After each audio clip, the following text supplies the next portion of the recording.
गुरुजी, आज के इस अंक में हम एक ऐसे रोग के बारे में बात करने जा रहे हैं जो आज के इस दौर में एक व्यापक स्तर पर फैलता जा रहा है, जिसका नाम है मधुमेह, डायबिटीज यानी शुगर। कहते हैं कि एक बार किसी व्यक्ति को शुगर हो जाता है तो उसका शुगर, जब तक वो दवाई खाता है तब तक तो ठीक है, लेकिन वो शुगर कभी ठीक नहीं हो पाता। क्या है ये शुगर? क्या क्या मिठास उसके शरीर में ज्यादा होना भी नुकसानदायक होता है? देखिए, जब हम जीव को स्वाद देते हैं और लीवर पे चाहता नहीं है, तो पैंक्रियास इंसुलिन कहाँ से बनाएगी?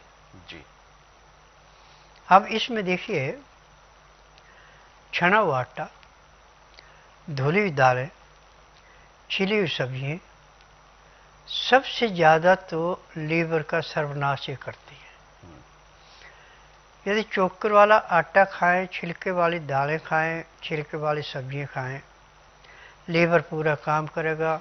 उसको sodium, potassium, magnesium, phosphorus, silicon सब चीज़ पूर्ण मात्रा में मिल रही है, अपना काम पूरा कर रहा है, जठ रखनी प्रबल है, तो पैंक्रियास इंसुलिन बनाएगी, शुगर कहाँ से होनी? परंतु दिखावे में छना हुआ आटा, मशीनों का सड़ा हुआ आटा, जो मशीनों से आटा पीसा जाता है, इसका तरीका है कि पहले गेहूं को भिगोया जाता है। अच्छा। फिर उसका छिलका उतार के जो उसके अंदर की गिरी है उसको ब्लोर से सुखाया जाता है। फिर उसको किया जाता है 15 या 20 दिन आटे को पीसे हो जाए, बंद कर रखा तो उसमें कीड़े पड़ जाते हैं। अब जब हम खान पान पे ध्यान ही देंगे तो कुदरत ने तो ठेका नहीं ले रखा है कि मैं आपको निरोग रखूं, बिल्कुल सजा तो भुगतनी पड़ेगी। यदि आप चोकर वाला आटा, छिलके वाली दालें, छिलके वाली सब्जियां, हरी सब्जियां ज़्यादा खाते हैं, आयोडीन नमक बिल्कुल बंद करते हैं, सिंधा या काला नमक खाते हैं, लाल मिर्च, हरी मिर्च बिल्कुल बंद करते हैं, काली मिर्च जितनी चाहे उतनी खा सकते हैं, तो मैं दावे से कह सकता हूं कि आपको जिंदगी में कोई रोग होगा नहीं। अच्छा, फिर उसके बाद आगे आपकी आर्टिफिशियल चीज़ें, फ्रिज का रखा हुआ ठंडा पानी, फ्रिज की रखी हुई चीज़ें, उसके बाद ब्रेड, बिस्कुट, पराठा और चीनी, ये अनाज की जड़ें। चीनी ना तो खुद पचती है और ना उस चीज़ को पचने देती जो उसके साथ खाई जाती है। अब इसकी सबसे बड़ी पहचान है कि जिसको शुगर होगी उसको कब्ज हो जाएगी। जब पेट नहीं साफ होगा तो आपका लीवर नहीं काम करेगा, लीवर नहीं काम करेगा तो पैंक्रियास इंसुलिन नहीं बनाएगी और बीमारियों के भार लगेगी। यदि आप लीवर को स्वस्थ रखेंगे और दिन का खाना आप सूर्य उदय होने से पहले भी खा सकते हैं, उदय होने के बाद भी खा सकते हैं, और 11 बजे से पहले पहले यदि खाना खा लेते हैं, ताज़ा गर्म गर्म खाना खाते समय 2 गिलास पानी पीते हैं, तो मैं कह सकता हूं कि पूरी ज़िंदगी में आपको कभी किसी डॉक्टर हकीम के दर्शन करने की जरूरत नहीं, ना आपको कोई रोग होगा। परंतु जब खाना खाएंगे आप दिन में 1:30-2 बजे, 2:30 बजे, 3 बजे, खाना खाते समय भी पानी पूरा नहीं पिएंगे, पानी पिएंगे घंटे 1.5 घंटे बाद, तो आपको कोई बीमारी से बचा नहीं सकता। आज चाहे डॉक्टर है, चाहे हकीम है, चाहे वैद्य है, चाहे नर्स, सब यही कहते हैं खाना खाते समय पानी मत पियो, पानी पियो खाना खाने के घंटे 1.5 घंटे बाद। सत्यानाश तो यहाँ से होता है।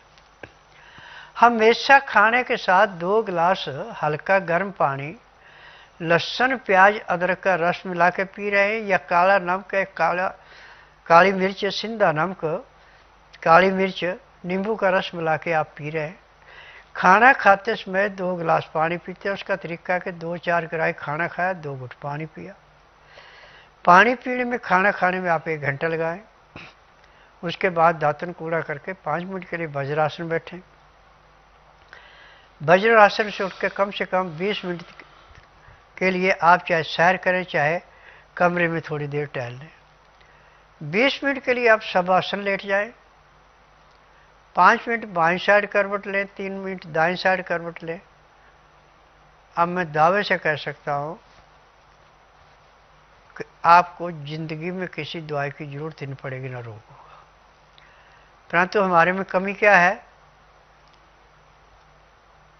कि पेट को जैसे गोदाम होता है, उसमें सामान रखते जाओ, निकालना नहीं है। जब पेट भरा हुआ रहेगा और पानी ठंडा पिएंगे, चाय कॉफ़ी का मज़ा ज़्यादा लेंगे, आर्टिफिशियल ज़्यादा खाएंगे चीज़ें, तो लीवर काम नहीं करेगा। लीवर काम नहीं करेगा तो पैंक्री इंसुलिन कहाँ से बनाएगी? पैंक्री तो इंसुलिन तभी बनाएगी जब आपका लीवर पचा कर देगा। अब इसके लिए पूरे संसार के अंदर, चाहे हम एलोपैथी में जाएं, चाहे आयुर्वेद में, चाहे यूनानी में, चाहे होम्योपैथी में, सिर्फ इसमें बिजनेस है। किसी भी रोग की दवाई पूरी नहीं है। ये हम डॉक्टरों को दोष नहीं दे सकते, दोष है उन फार्मेसियों का जो दवाइयाँ बनाती हैं। जब वह दवाई का फार्मूला पूरा नहीं है तो दवाई असर कहाँ से दिखाएगी? अब टीवी के माध्यम से जो फार्मूला मैं आपको बताने जा रहा हूँ, यदि इसको ध्यानपूर्वक सुनते हैं, समझते हैं, लिख करके रखते हैं और इसको अपनाते हैं, तो जिनकी शुगर 400 450 रहती है, 1 महीने में 90-140 जो हमें चाहिए वही रहेगी, न इससे कम होगी न इससे फालतू। और जब तक आप जो नियम मैंने बताया इसको करते हैं तो आपको कभी किसी डॉक्टर हकीम की जरूरत नहीं पड़ेगी। सबसे पहले आप सौंठ ले लें 50 ग्राम, गुड़ मार बूटी ले लें आप 100 ग्राम, जामुन का गुठली सूखी हुई 50 ग्राम, हरड़ बड़े वाली 10 ग्राम, भेड़ा 20 ग्राम, आंवला 40 ग्राम। ये सारी चीजें कूट के पीस के पाउडर बना लें। अब इस पाउडर में ग्वार पट्टे का गुद्दा मिला के अब इसको छाया में सुखा लें। सुखाने के बाद इसकी चने के दाने के बराबर छोटी छोटी गोलियां बना लें। 2 गोली शुगर वाला सुबह खाली पेट ले ले, गुनगुने पानी से या गाय के दूध से या बकरी के दूध से। 2 गोली खाना खाने के बाद ले लें और 2 गोली रात को खाना खाने के बाद ले लें। रात्रि का खाना सूर्य अस्त होने से घंटा 1.5 घंटा पहले खा लेते, सोने पे सुहागा। नहीं तो खाना जो है सूर्य अस्त होने के 1 घंटे के अंदर खाना अति आवश्यक है। खाना खाने के 3 घंटे बाद आप सोते हैं और सुबह 4 बजे उठ के जैसे पेट साफ हो गया, दातन कूड़ा करके आधा घंटा कपाल भाटी, 15 मिनट भस्त्रिका, 8-10 बार अग्निसार, 15-20 बार जई, 25-30 बार भ्रमणी, 5 मिनट कुंभ, 1 घंटा लोन ब्रोन कर लेते हैं। मैं कहता हूँ जिंदगी में कोई रोग होगा ही नहीं, ना तो आपको सैर की जरूरत करनी पड़ेगी, ना किसी से कहना पड़ेगा मुझे कमजोरी है या मुझे तकलीफ है। और शुगर के मरीज के लिए करेला, खीरा, ककड़ी, परमल, मूंग की दाल, मोठ की दाल, काले चने, ये अमृत है। और गेहूं छोड़ के जितने भी अनाज हैं ये मिक्स करके 3 अनाज, 5 अनाज, 7 अनाज, 11 अनाज, जितने आप करना चाहें उतने। आटा पिसाना है, पहले अनाजों को धो के सुखा लेना, फिर इसके अंदर सिंघाड़े, और चौलाई जरूर मिलाना। 50 ग्राम अजवाइन भून के, 100 ग्राम तिल भून के आटा पिसाने से पहले मिला लें। चाहे आप 5 किलो आटा पिसाएं, चाहे 10 पिसाएं, चाहे 20 किलो पिसाएं, मात्रा यही रहेगी। और आटा आपने ज़्यादा बारीक नहीं करना और आटे को छानना नहीं है। आटा ऐसा होना चाहिए जो हाथ में लेके जैसे नदी के किनारे का रेता सरकता है, ऐसे सरकता आटा।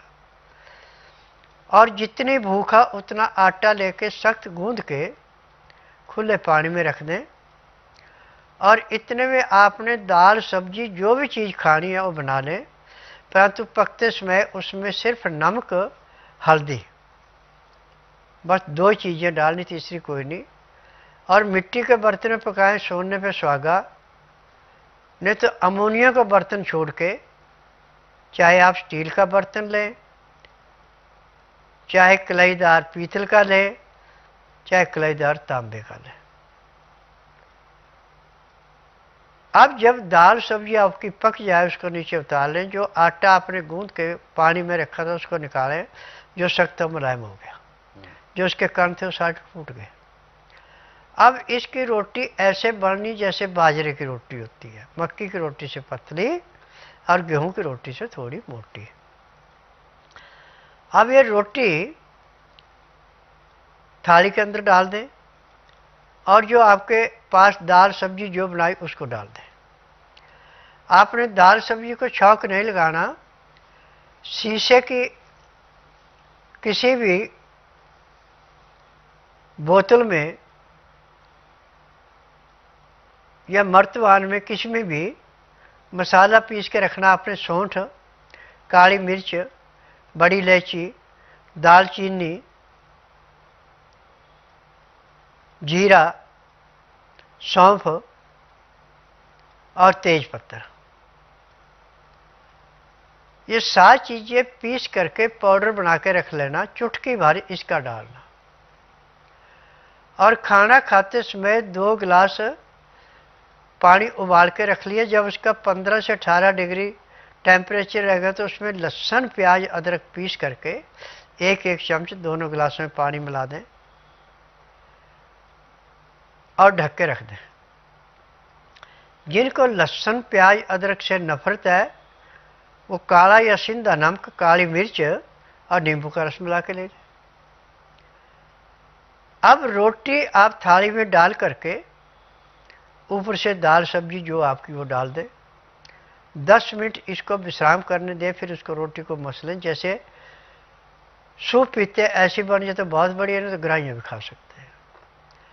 2-4 ग्राही खाना खाया, फिर 2 घुट पानी पिया, फिर 2-4 ग्राही खाना खाया, 2 घुट पानी पिया।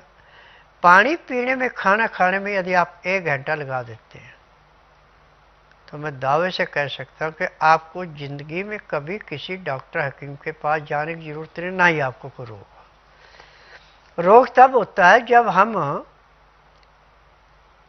पाचन शक्ति को देखते नहीं है और जो भी चीज़ सामने आई मुंह में डालकर खाने की करते हैं। हमें कोई भी चीज़ खानी है समय के अनुसार खानी है और हमेशा भूख रख के खानी है। जैसे आपको 4 रोटी की भूख है, 4 की 3 ही खाओ। आधी रोटी की जगह आप पानी पिएंगे और आधी रोटी की जगह आप ऑक्सीजन के लिए खाली रखेंगे। और आपको भूख है, 2 रोटी खा रहे, 3 या 4, पेट अफरेगा तो आपको कोई नहीं ठीक कर सकता। हमेशा आपके मन में चाहना होनी चाहिए खाने के बाद मुझे कुछ खाना चाहिए, और परंतु खाना नहीं है। और फलों का जूस भी उन्हीं का पीना जो पके हुए फल हैं। जो मसाले से फल पकाए जाते हैं उनका जूस भी आपको नुकसान करेगा। चीनी छोड़कर और मसाले वाला गुड़ छोड़ के आप सब चीज़ें खा सकते हैं। बल्कि बिना मसाले का गुड़ खाना खाने के बाद 10 ग्राम सुबह, 10 ग्राम शाम को खाते हैं तो आपकी शुगर ऐसे गिरती है जैसे सर्दियों में पारा गिरता है। कब्ज तोड़ने के लिए बिना मसाले का गुड़ अमृत है। यदि आप 10 से 20 ग्राम गुड़ सुबह इतने गुड़ शाम को खाना खाने के बाद खाते हैं, ऊपर से गर्म पानी पीते हैं, तो आपको कभी कब्ज नहीं होगी, लीवर कभी भी आपका काम करना बंद नहीं करेगा, पाचन शक्ति तीव्र होगी, पैंक्री इंसुलिन बनाएगी, शुगर कहाँ से होगी। बिल्कुल। तो गुरुजी, जैसा कि आपने बताया, करेले के बारे में भी कहा और बहुत सारी ऐसी चीज़ों के बारे में कहा जो स्वाद में शुगर के बिल्कुल ऑपोजिट है, विपरीत है। अगर हम बात करें मिठास की, यानी मिठास को कम करना है भोजन में, तभी हम शुगर पर कंट्रोल भी कर सकते हैं। तो क्या जो मौसम के हिसाब से जो फल हमें मिलते हैं, मिठास तो उनमें भी होती है? वो से शुगर नहीं बढ़ती जी, लेकिन ऐसा शुगर बढ़ने क्या है जी, छना हुआ आटा, अच्छा, धुली हुई दालें, छिली हुई सब्जियां और ठंडा पानी, फ्रिज की रखी चीजें, एसी, कूलर, पंखा, जहां पे आपको नेचुरली ऑक्सीजन नहीं मिलेगी, फेफड़े ऑक्सीजन पूरी लेंगे नहीं तो खून साफ कहां से करेंगे। बिल्कुल। आप नेचुरल चीजें पर चलो, आपको जरूरत ही किसी दवाई की नहीं है।